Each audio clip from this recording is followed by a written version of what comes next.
Tanya dulu ya, siapa Bapak Ibu yang sudah tahu? Yang pertama adalah ngobrol dengan anak kita di masa mendatang 4 tahun ke depan mungkin ya. Kira-kira kita pernah dengar anak kita tuh pengen menekuni karir di bidang apa? Mungkin jadi anggota TNI, Polri, mungkin jadi PNS, atau mungkin kerja di mana? Jadi arsitek apapun coba. Bapak Ibu coba pikirin sejenak. Siapa yang sudah pernah mendengar minimal, oh anakku yang kelas 12 atau yang sekarang itu pengen menekuni karir di bidang apa? Coba Bapak Ibu, coba semuanya angkat tangan dulu yang tinggi, yang punya tangan kanan, yang tinggi dong. Oke, yang punya. Baik, turunkan. Baik semuanya. Siapa yang sudah tahu dan sudah mendengar, angkat tangan yang tinggi. Yang tinggi, kita hitung dulu. 1, 2, 3, 4, 5, 6, 20, 21, 22. Luar biasa, lebih dari separuh ini. Tepuk tangan dong. Wih, keren. Nah, ini memang rata-rata ini adalah orang tua yang sebagian besar adalah sekolah kedinasan ya.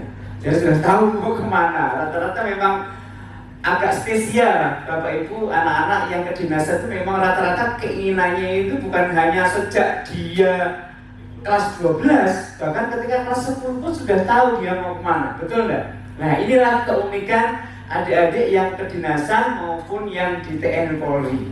Itu seperti itu berbeda. Nah, sementara beberapa teman-teman kita adik sekarang yang di UTBK atau hanya fungsi PTN, beberapa memang masih bingung. Seperti itu. Nah, kenapa sekali harus ngobrol? Tujuannya apa? Tujuannya yang pertama adalah menyamakan frekuensi pikiran dan perasaan orang tua dengan anak-anak kita. Kenapa kalau frekuensi nggak sama itu? Kayak kita nyetel radio. Misalkan nyetel radio di Malang itu ada KDS 8. Berapa frekuensinya? 97,8. Misalkan kita setel itu kan belum pas 97,5 gitu ya. Kalau belum pas apa yang terjadi? Kepersekan. Sama juga kita dengan anak-anak kita, kalau frekuensi belum sama juga akan kemersek. Betul nggak? Ini ya betul. Jadi kalau nggak sama pasti akan kemersek gitu loh. Nah, keinginannya nggak sama seperti itu, dan itu akan menjadi kontraproduktif buat kita dan anak-anak kita. Kenapa? Jadi yang kedua juga ini menyamakan fokus. Harus fokus. Kalau fokus nanti luar biasa, energi itu akan besar. Itu akan besar. Kenapa mesti lihat? Jadi saya mau bagi misalnya, Bapak Ibu percaya matahari itu panas? Percaya enggak? Energinya besar, bisa membakar apapun. Ya, seandainya Pak, saya punya selembar kertas di sini ya. Seandainya saya taruh jam 12 siang, pas terik sinar matahari jam 12 sampai jam 1, bisa terbakar nggak kira-kira? Pakai energinya matahari langsung? Nggak bisa. Kalau bisa kan sama-sama terbakar kan? Padahal energinya sangat besar. Kenapa sudah terbakar? Karena tidak fokus, energinya itu berlambiar. Supaya bisa terbakar perlu bantuan apa kira-kira? Perlu apa? Alat. Apa alat namanya biasanya? Lu kaca pembesar. Fungsinya untuk apa? Memfokuskan energi. Ketika fokus, energinya sangat besar. Ruby mengatakan, kemana fokus diarahkan, disitulah energi akan mengalir. Betul nggak? Pasti seperti itu. Coba kita fokus apapun lah, kita fokus, kita fokus mau renovasi rumah, fokus ya mesti kadang-kadang energi mengalir gitu ya. Awalnya nggak punya uang, tiba-tiba uangnya ada gitu ya. Betul nggak? Awalnya rancangannya 100 juta, 200 juta gitu kan. Itu ketika fokus seperti itu, energinya akan sangat besar. Sama juga kita dengan anak kita, ketika fokus energinya sama, energinya sangat besar. Nah sekarang Bapak sekalian, kita mungkin hidup zaman anak-anak kita generasi Z itu kan tak lepas dengan dunia internet, saling tidak lepas dengan dunia game. Betul nggak? Terutama yang anaknya laki-laki, wow, gitu ya, bikin mak-mak gemes juga kan? Dipanggil, nak turun sebentar, sampai 3 kali sebentar. Apa yang dilihat masih main game gitu. Nah, terus sekalian, tidak ada siswa yang malas, yang ada adalah anak-anak yang belum tahu tujuan yang jelas akan hidupnya. Ketika dia tahu tujuannya, maka energi akan besar. Ketika dia punya tujuan, pokoknya sekolah, pokoknya kuliah, energi akan gambar kayak energi matahari. Bisa dipahami sekalian? Oke, jadi tugas kita yang pertama nanti adalah ngobrol. Nah, kita nanti akan sampaikan semuanya. Yang ini jelas sekalian. Jadi ini mungkin beberapa orang tua yang mungkin perlu tahu juga ini, bahwa karir anak kita di masa mendatang setelah lulus nanti kuliah atau lulus SMA itu bisa 4 kemungkinan. Ada kuadran kiri sama kanan. Yang di sini adalah apa namanya, menjadi seorang employee. You have a job. Anda mempunyai pekerjaan. Anda menjadi seorang pegawai profesional, jadi seorang pegawai negeri, menjadi seorang karyawan, menjadi anggota, itu adalah bagian apa? You have a job. Anda memiliki pekerjaan. Risikonya di sini memang Anda bekerja pada negara atau pada orang lain. Yang itu diatur jam kerjanya, betul nggak? Diatur karirnya, diatur gajinya, seperti itu semuanya. Itu adalah E. Yang kedua adalah menjadi seorang S, self-employee. You own a job. Anda memiliki pekerjaan. Contoh misalnya saja ada orang yang kerja di perusahaan PKN Instan, kemudian setelah 10 tahun mengabdi, kemudian dia dipajak, kemudian dia berhenti, kemudian menjadi seorang konsultan pajak. Itu yang namanya adalah menjadi seorang S. Dia bekerja buat dirinya sendiri, ya. Atau menjadi seorang kerja kuliah di kedokteran, nggak kerja di rumah sakit, praktek sendiri, itu menjadi seorang apa namanya adalah S. Semuanya pilihan, semuanya sama-sama enak, tergantung pilihan anak-anak kita. Semuanya baik, asalkan kita maksimal di sana. Nah ini saya lihat, inilah bagian yang di kiri. Yang kedua yang di kanan itu mungkin anak-anak kita berharap menjadi seorang menjadi business owner, pemilik bisnis. You own system. Anda memiliki sistem dan orang yang bekerja buat Anda. Itu namanya menjadi seorang B, pemilik bisnis. Mungkin awalnya dia mendirikan praktek sendiri, jadi dokter. Lama-lama kemudian dia mendirikan klinik. Lama-lama mendirikan rumah sakit. Nah itu namanya menjadi seorang bisnis. Kemudian membangun sistem dan orang yang bekerja buat Anda. Dan yang keempat adalah menjadi seorang investor. Uang bekerja buat Anda. Mungkin sudah bekerja bertahun-tahun, kemudian punya uang diinvestasikan pada usaha orang lain. Inilah sekalian 4 pilihan karir di masa mendatang anak-anak kita. Ini menjadi penting kita tahu, biar nanti kita akan ketika nggak di sini, kita di sini, nggak di sini, kita di sini dulu. Jadi ada berbagai alternatif. Jadi tidak selamanya kita adalah menjadi seorang I. Ya ini sekilas wawasan kita. Baik, berikutnya adalah ini. Ini fakta yang kedua. Fakta yang kedua, pengalaman saya memberikan konsultasi anak-anak. Kalau yang sekarang ini kan sudah melalui proses screening ya anak-anak, sudah konsultasi, sudah akademik, sudah ngobrol dengan tim kami. Tapi beberapa anak yang sama tidak sekolah itu seperti ini kondisinya itu. Ada anak yang berjurusan karena keinginan orang tua. Ada juga yang karena gengsi, pengaruh temannya ikut-ikutan.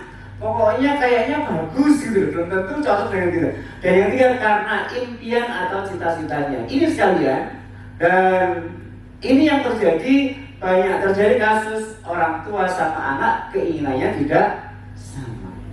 Dan itu dialami, ada sebuah penelitian dari UNER. Jadi ini kasus di SMA Muhammadiyah Surabaya. Ini anak-anak yang keinginannya nggak sama dengan orang tua itu diedukasi gitu, untuk berani ngobrol dengan orang tuanya, menyamakan keinginannya. Ini kasus banyak seperti ini. Ada orang tua yang pengen, kamu harus jadi gini. Kenapa itu? Ini nanti bagus buat masa depanmu gitu. Atau mungkin bisa jadi, kamu harus ini. Kenapa? Dulu ayah tuh pengen gitu, dulu nggak masuk. Biar kamu aja yang meneruskan gitu. Atau mungkin orang tuanya punya pekerjaan tertentu, usaha tertentu, anaknya yang harus menjalaninya ini. Itu juga banyak kasus terjadi sekali. Itulah perlunya kita ngobrol. Nah, ini katanya Pak Yogi, mantan rektor Brawijaya 2 periode, mengatakan seperti ini, bahwa calon mahasiswa baru harus bisa membayangkan pekerjaan apa akan dipilih nanti, jangan sampai tidak cocok dengan cita-citanya. Mayoritas calon mahasiswa baru dipengaruhi oleh orang tua dan teman. Ini Pak Rektor yang berbicara. Dan itu fakta di lapangan juga seperti itu sekali. Hanya sekitar 30-40% yang betul-betul karena apa? Cita-citanya dia pengen menekuni itu. Dan memang itu sudah tidak mudah sekali. Ini faktanya terjadi seperti itu. Dan oleh karena itu sekalian, mari kita renungkan. Jadi dari tema kita ini apa? Menemukan versi terbaik anak-anak kita. Mari kita renung sekalian bahwa untuk sesuatu yang diperlukan pada anak kita, Allah sudah menyiapkan dengan kelebihan yang lain. Sepakat Bapak Ibu sekalian? Jadi yang sana kok nggak podo ya masih. Kok gak podo yang mbak apalagi kok gak podo mbak tonggone lagi yang jadi itu yang kita sepakati bahwa itu memang tidak sama ya. Itu memang untuk menemukan ini perlu proses yang tidak mudah, yang mungkin kita mengatakan kadang-kadang repot jadi orang tua itu, betul nggak? Tapi kalau kita memilih ya suruh memilih jadi orang tua memang repot. Tapi saya memilih punya anak sama nggak punya anak, pilih mana? Punya anak, jadi siap repot kan? Siap repot gitu. Itu salah satu konsekuensi kita. Kita diamani anak itu supaya kita ini ujian kita. Ya. Baik, saya lanjutkan supaya lebih bergairah. Bapak Ibu coba duduk dengan tegak semuanya. Kayaknya masih dingin, kedinginan nih. Masih dingin, coba gini. Tangannya gini semuanya, gini ya. Gini. Yang kedua gini. Oke. Yang ketiga gini. Ada yang gerakan itu begini. Oke, nggak temennya apa-apa. Jadi gini ya, jadi nanti ikuti ya, coba gini ya. Coba semangat, di depan saya juga. Semangat. Bareng semangat. Lebih semangat. Fokus. Lebih fokus. Kemudian bahagia. Sangat bahagia. Lebih bahagia. Kayak kita bahagia dulu ya, biar semangat kayaknya masih saya lihat masih gini. Coba ikuti saya gerakannya dan suaranya semangat Pak. Hari ini. Kasih ini jangan hari ini gitu loh ya. Kemes ini coba. Hari ini. Pagi ini. Detik ini. Saya memilih. Saya memutuskan. Saya semangat. Lebih semangat. Saya fokus. Lebih fokus. Saya bahagia. Sangat bahagia. Lebih bahagia. Yes. Tepuk tangan dong. Oke, luar biasa. Nah, ini sudah mulai anget kayaknya. Baik ya, jadi kita ya. Jadi kita hari ini kita harus semangat, harus fokus, dan jangan lupa bahagia. Harus bahagia apapun kondisi diri kita, apapun kondisi anak kita. Ini sekalian, salah satu tadi ini yang membuat kita selalu bahagia itu kalau kita meyakini bahwa setiap yang diciptakan Allah itu selalu ada kelebihannya. Tidak mungkin ciptakan api itu dari pasti ada semuanya.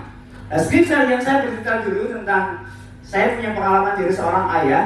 Mungkin beberapa ibu ada juga yang pengalaman pertama, sudah kedua gitu.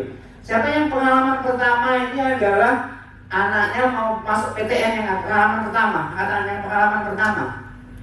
Oke, terima kasih. Siapa yang sudah pengalaman kedua dan ketiga? Oke, baik, Pak Ibu ya. Beberapa sudah punya pengalaman masuk, beberapa yang masih pengalaman yang pertama. Baik, itu pengalaman sekali. Jadi ini anak saya yang pertama dulu pada SD kelas 5. Anak saya ini kalau secara akademik yang pertama ini adalah cenderung apa? Rata-rata, tengah-tengah ke bawah. Bukan tengah-tengah ke atas ya, tengah-tengah ke bawah. Jadi ya seperti itulah. Jadi kalau kita buat ranking 10 besar itu kayaknya ya mungkin dia stres kalau saya paksakan. Tapi saya melihat anak saya ini yang pertama ini adalah masuk anak yang sangat percaya diri. Ketemu orang, supel, gampang bergaul, dimanapun bermain, selalu teman baru, seperti itu. Dan itu yang membuat saya yakin ini yang harus dioptimalkan gitu. Ini yang harus dimaksimalkan gitu. Itu yang harus saya akui tentang dirinya seperti itu. Dan pada waktu kelas 5 SD betul ya, SD itu dia sudah punya ide. Pada waktu kita punya buku bacaan, ada komik, ada buku-buku kecil-kecil bacaan itu, dia punya ide bahwa mendirikan perpustakaan keliling. Jadi di perumahan saya itu bersama adiknya dan teman-temannya itu keliling ke perumahan menyampaikan buku ke teman-temannya di perumahan saya seperti itu. Per buku Rp500. Dan ini memang sangat, ini kayaknya sesuatu yang dia miliki. Pada waktu SD kelas 6 sudah jualan jagung manis di sekolahnya. Ya. Idenya muncul ketika setiap pagi itu ada orang yang jual jagung manis, selama seminggu itu nggak jualan gitu. Muncul, boleh nggak aku jualan ini? Oh boleh gitu, karena saya tahu inilah kelebihannya, ini yang harus saya pupuk gitu. Nah, kemudian lanjutnya ketika dia kuliah pun ya sudah saya ajari bekerja juga di masa terima, kerja membantu nyebar brosur, membantu kegiatan event di sekolah seperti itu. Saya hasilkan seminggu 12 jam, saya gaji 400.000. Itu nambah uang sakunya dari mamanya saya nambah, pokoknya ya biar dia semangat gitu seperti itu. Dan pada waktu kuliah seperti ini, pada waktu kuliah menjelang ujian skripsi kan sudah banyak itu apa? Keliling ini jualan roti Auka, ya ke toko-toko seperti itu. Seperti inilah, ini ngobrol seperti ini ya, saya amati karena saya katakan bukan itu nanti yang membuat kamu nanti sukses, bukan itu, tapi itu prosesnya harus kamu, itu titik-titik harus kamu lalui gitu. Tapi kalau ayah kuat, yang nggak kuat biasanya mamanya. Apalagi kalau pas gerimis, pakai mantel gitu meneteskan mata. Ya Allah nah. Tapi kalau ayah kan tego ya, mungkin yang nggak melahirkan. Jadi kita tego lebih tegel. Tapi kalau kamu sih nggak tega. Tapi saya katakan itu, nah bukan itu gitu. Dan memang, dan akhirnya pun dia kerja keterima setelah nunggu 2 bulan kerja di Samsung Institut Indonesia, yaitu di Jakarta. Nah ini saya ceritakan bagaimana prosesnya, artinya anak yang kemampuannya itu kurang, tapi kenapa pada akhirnya menemukan hal yang terbaiknya seperti itu. Ya. Sebaliknya anak saya, jadi makanya seperti ini, jika anak dengan pengakuan mereka belajar memiliki yang namanya tujuan. Makanya orang tua itu harus akui dengan yang positif, jangan sampai main game terus itu jadi apa sih lele. Itu yang harus kita hindari seperti itu, karena ya lisan kita itu apa? Doa kita. Itu penting buat kita karena kita tidak sabar. Makanya kita coba belajar dari itulah, dari seorang tokoh yang berapa ratus tahun yang lalu ya. Ini adalah tokoh yang menemukan bola lampu ini. Masih ingat siapa pelajaran SD dulu? Thomas Alva Edison. Ini kan tokoh yang luar biasa. Dia kan sekolah dulu kan lama nggak bisa membaca sampai dikeluarkan dari sekolahnya, sampai gurunya gak sabar gitu. Tapi pada waktu perhatikan sekali ceritanya, pada waktu Thomas Alva Edison ini ibunya, jadi ketika dia sudah sangat kaya raya, pada waktu itu Thomas Alva Edison itu pulang membawa amplop yang diberikan oleh sekolahnya, ya. Kemudian karena nggak bisa kan diberikan sama ibunya kan. Surat itu sebenarnya adalah surat pengeluaran Thomas dari sekolahnya. Tapi apa yang dikatakan ibunya? Ibunya itu membacanya dengan mengeraskan suaranya. Putra Anda adalah seorang yang jenius. Sekolah ini terlalu kecil menampungnya dan tidak memiliki guru yang cakap untuk mendidiknya. Ajarilah anak Anda sendiri. Itu kalimat yang diucapkan oleh ibunya. Padahal aslinya tidak seperti itu gitu. Itu kalimat apa? Untuk membesarkan apa? Hatinya Thomas Alva Edison. Dan setelah bertahun-tahun, kemudian akhirnya dia jadi orang sukses, jadi orang yang sangat kaya raya. Kemudian pada waktu dia ke rumah lamanya, kemudian datanglah ke meja yang di tempat ibunya bekerja. Kemudian di situ dibuka laci, ternyata menemukan sebuah surat yang isi aslinya adalah seperti ini, bahwa putra Anda adalah seorang anak yang bodoh. Kami tidak mengizinkan anak Anda bersekolah lagi. Aslinya seperti itu.